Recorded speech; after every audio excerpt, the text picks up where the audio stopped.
satu benda. Nak share dengan korang yang benda paling bermakna dalam hidup I tak sabar sangat kalau one day tu I achieve something. I nak korang lah jadi saksi I dekat dalam live ni. Best kan? Oh my god. Dah lama sangat ni I live hari ni. Apa kata kita jumpa esok?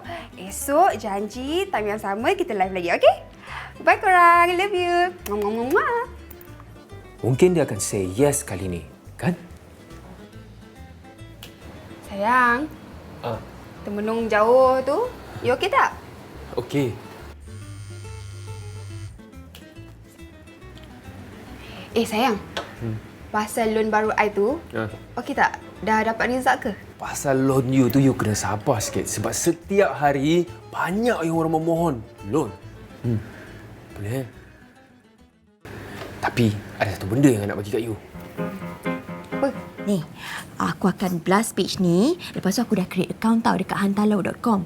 So, mulai daripada hari ini, orang dah boleh dah start order makanan dengan kau. Best kan nama tu?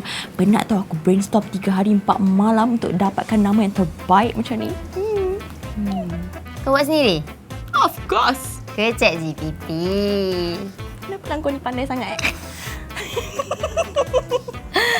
Aduh. Tapi tak kisahlah kan nama apa pun, tak penting. Yang penting bila orang rasa masakan kau yang sedap, lauk kau yang macam fusion tu, kan orang akan teringat-ingat, lepas tu addicted. Confirm viral. Betul? Confirm sedap.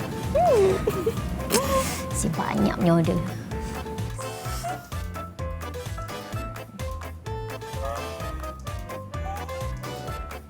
Korang kenapa ni?